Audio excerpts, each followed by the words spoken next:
ৰঙিয়াত শিশুসকলৰ জৰিয়তে প্ৰকৃতিৰ সৌন্দৰ্য বৃদ্ধি আৰু সংৰক্ষণৰ লক্ষ্যৰে বিশেষ পদক্ষেপ গ্ৰহণ কৰিছে সাধনা যোগ কেন্দ্ৰই।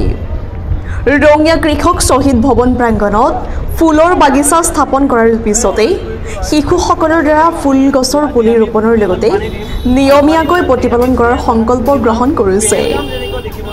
ৰঙিয়া স্বস্তি হস্পিটেলৰ পৰিচালন সঞ্চালক ডক্টৰ হিতেন্দ্ৰ কলিতাই ফুলৰ পুলি ৰোপণেৰে শুভাৰম্ভ কৰা এই কাৰ্যসূচীত ৰঙিয়া ৰাইজমেল কৃষক স্মৃতি ৰক্ষা সমিতিৰ সম্পাদক প্ৰবীণ কলিতা, ৰঙিয়া মহাবিদ্যালয়ৰ ৰাজনীতি বিজ্ঞান বিভাগৰ অধ্যাপিকা ৰাণু চৌধুৰী আৰু যোগাচাৰ্য জ্যোতিষ কলিতাই শুভেচ্ছামূলক ভাষণ প্ৰদান কৰে।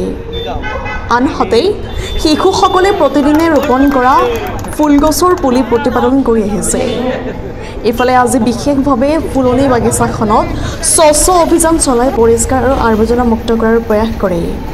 সাধনা যোগ কেন্দ্ৰৰ উদ্যোগত শিশুসকলৰ জৰিয়তে আৰম্ভ কৰা ব্যতিক্ৰমী প্ৰয়াসে বিশেষ তাৎপৰ্য বহন কৰা পৰিলক্ষিত হয়।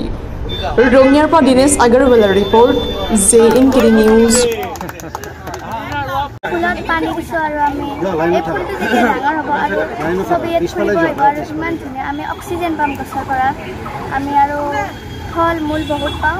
আৰু মানে হৈ আছিলে এতিয়া আমাৰ ফুলবিলাক লগাইছোঁ, সৰু সৰু ল'ৰা ছোৱালীৰ আমি গোটেইখিনি লগ লাগি সাধনাৰ পৰা। তো এতিয়া ফুলখিনি ধুনীয়া হৈ উঠিছে, ভাল হৈছে কি চব ল'ৰা ছোৱালীয়ে লগ লাগিছে, লগ লাগি এটা মানে ইচ্ছা আৰু যে ফুল ৰুলে কিনে বহুত ফূৰ্তি পাইছে এইখিনি লগাই কিনে। তো আমাৰো ভাল লাগিছে, যেতিয়া গোটেইখিনি ফুলি উঠিব তেতিয়া মানে খুব সুন্দৰ পৰিৱেশ এটা হ'ব আৰু সেই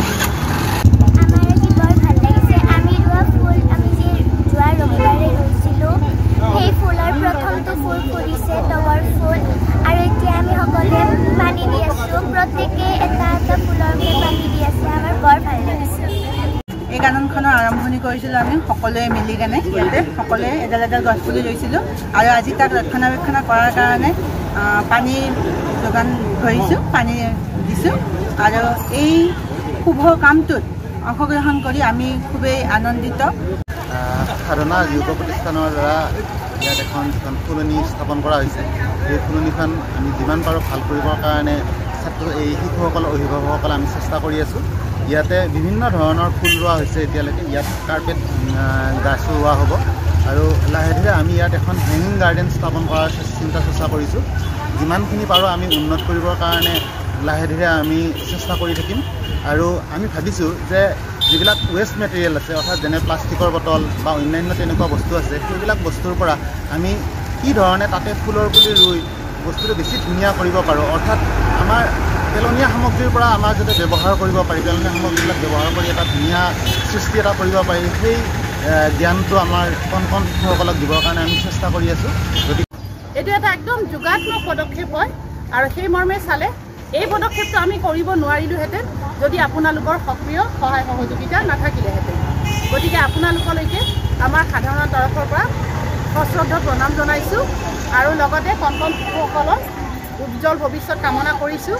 আৰু আমি কিবা এটা হাতত ল'লে চবেই নিজৰ বুলি ভাবিব লাগে আৰু নিজৰ বুলি ভাবিলেহে হয়। এনেই কাম এটা কৰিলোঁ, গছপুলিটো ৰুই থৈ গ'লোঁ, সেইটো ডাঙৰ কথা নহয়। আমি শিশু এটাক যেনেকৈ জন্ম দিয়াৰ পিছত প্ৰতিটো পলতে আমি লালন পালন কৰোঁ, ঠিক তেনেকৈ একোপা আমাৰ গছপুলিও সেই সময়লৈকে ফলে ফুলে জাতিষ্কাৰ হ'বলৈকে ঠিক তেনেকুৱাকৈ যত্ন ল'ব লাগিব। আৰু সেই যত্ন লোৱাৰ দায়িত্ব কিন্তু আমাৰ প্ৰত্যেকৰে। এইটো নহয়